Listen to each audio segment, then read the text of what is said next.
प्रणाम। आज किस विषय पे बात करेंगे दर्शकों के साथ? मैं बात करूंगा, मेरे देशवासियों के सामने हाथ जोड़कर प्रार्थना करूंगा,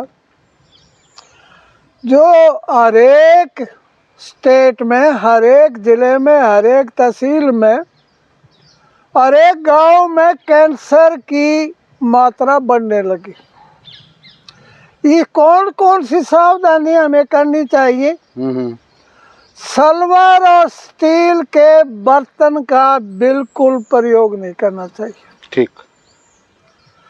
और अगली बात कहूँगा, मेरे भारतवर्ष में कहीं पहाड़ों पर या मैदानी इलाके में लगभग 100 डिग्री सेंटीग्रेड पर भोजन पकता है।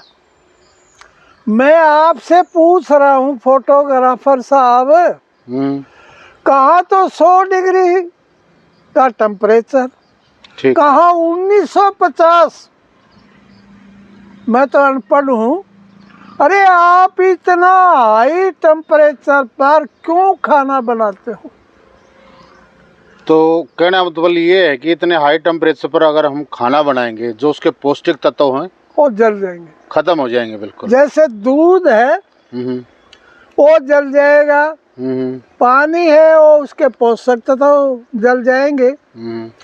और उधर से सिल्वर के बर्तन के अंदर जो पॉइजन है, एल्यूमिनियम जिसे कहते हैं, और स्टील जो कहते हैं, उसके अंदर कोई पोषक तत्व नहीं होते, हमारे शरीर का सर्वनाश करते हैं। एल्यूमिनियम जो धातु वो घुलनशील होती है, घुलने वाली होती है। हाँ, जो हमारे भोजन में घुल के एक जहर का काम करती है। जहर का काम करती है, यानी कि कैंसर को बढ़ाने का काम एल्यूमिनियम करता है।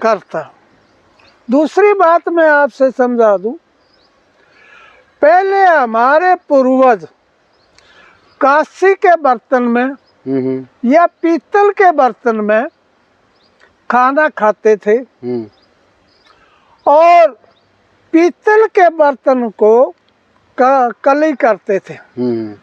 कली करने के बाद, कली एक कच्ची धातु है, हमारे लिए एक पोषक तत्व है, हमारे अंदर चला जाता था।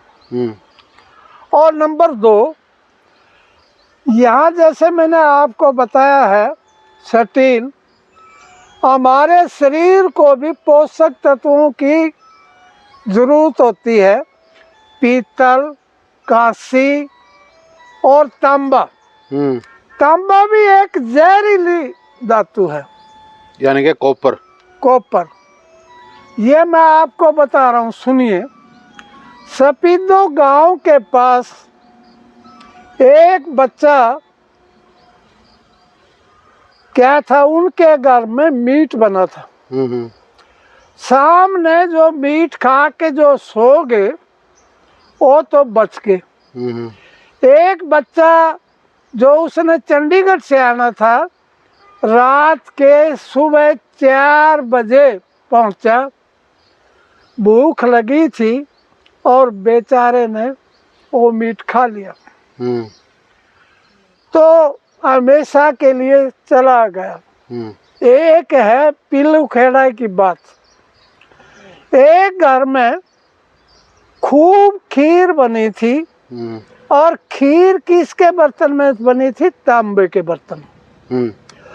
और तांबे के बर्तन में उस किसान ने, यूं दूध ज़्यादा होता था और अच्छी तरह से बड़े पतीला बुजुर्गों के समय का था, उसके अंदर खीर पका ली।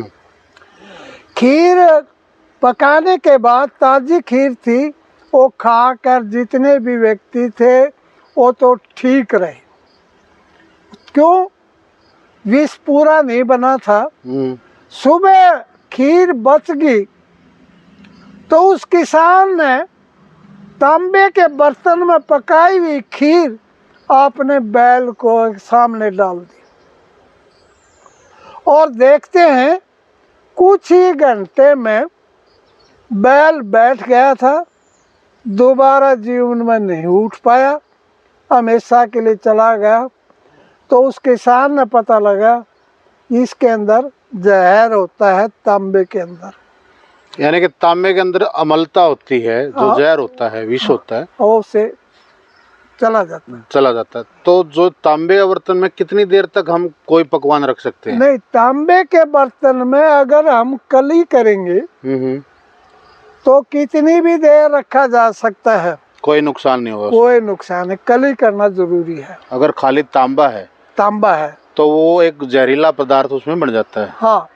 फिर यहाँ पर दुख की बात है, और एक व्यक्ति, बड़े बड़े साधु महात्मा, इन बाबों ने तो इस देश का भट्टा बिठा दिया।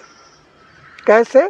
पहले तो ये अनपढ़ आदमी होते हैं और फिर बड़ी बड़ी ग्रंथों की बात करते हैं, महात्मा बने बैठे हैं। इन्हें कोई नहीं पता भाई तांबे के बर्तन में दूध या पानी हम रखते हैं, विष होता है।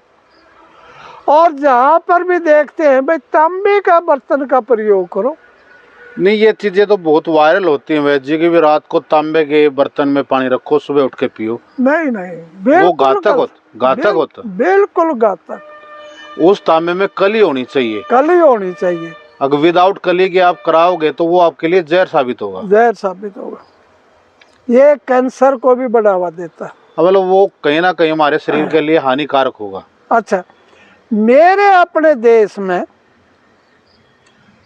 राजा महाराजा सोने के बर्तनों में खाना खाते थे और उससे भोजन शुद्ध हो जाता था। कोई भी वायरस है, सोने के बारे में बताऊंगा। जैसे मेरी देश की बेटियां नाक में और कान में सोना डालती हैं या माथे पर। हाँ। सोना जो डालते हैं, इसका क्या महत्व है? सोना की रेडिएशन से, सोने की महक से, सोने की खुशबू से कोई भी हानिकारक विषाणु हमारे पास नहीं आता, वायरस नहीं आता। इसीलिए राजा लोग सोने का ताज पहनते थे और उनकी मेमोरी कभी भी खराब नहीं होती।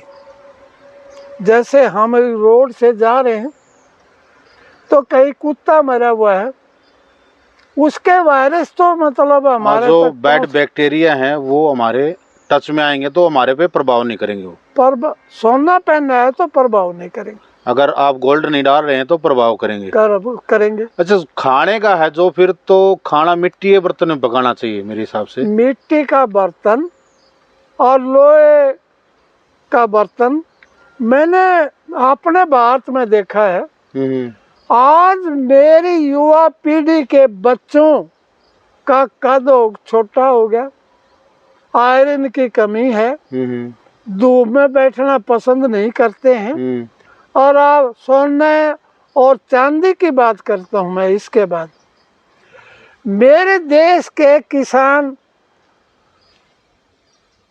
जो हैं, उनके घर में अच्छा व्यांत है, अपने घर में अपने पोते के लिए, अपनी बेटी के लिए, तो चांदी के गिलास का, शुद्ध चांदी हो उसका गिलास का प्रयोग करें, उसका पानी को पिए।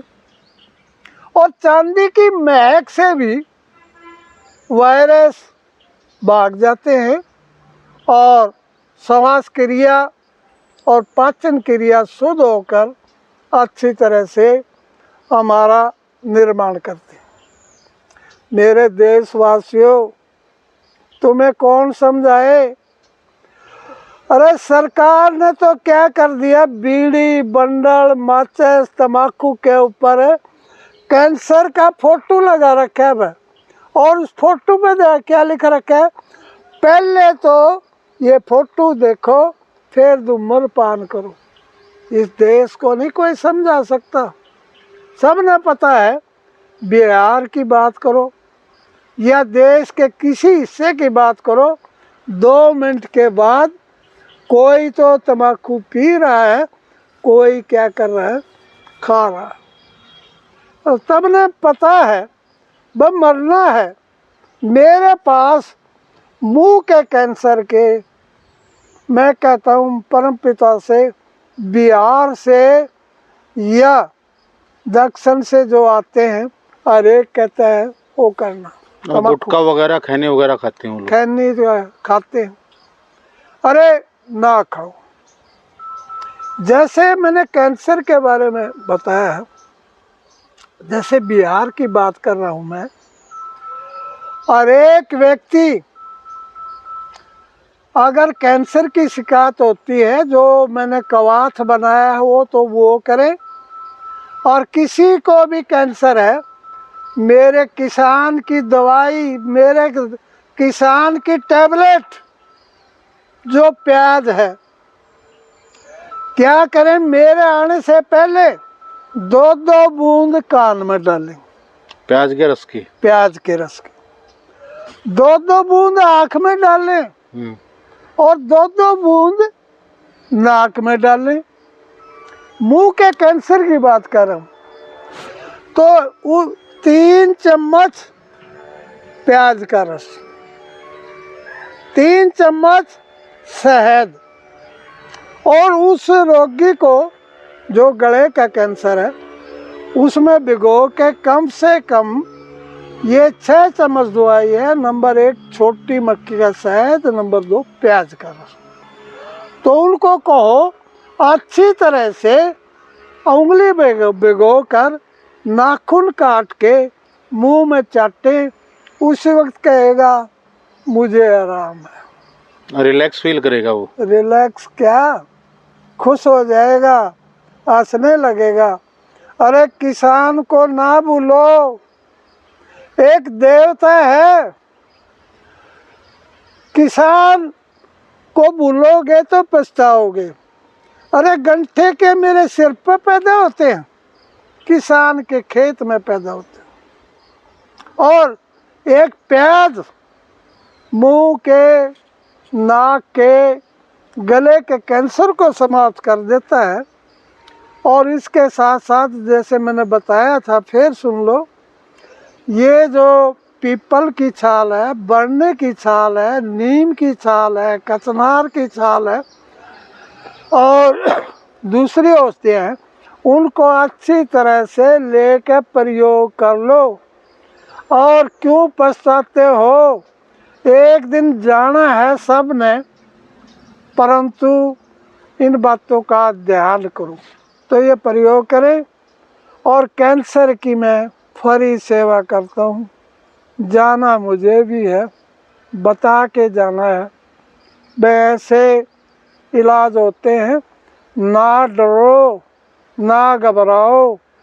तो दूध इत्यादि का जो आप गैस पे गर्म करते हो, दूध को भी मार दिया और जल गया, तो इस तरह से जीवित भोजन करो जो आपकी CD4 को बढ़ा दे या इम्यूनिटी को बढ़ा दे।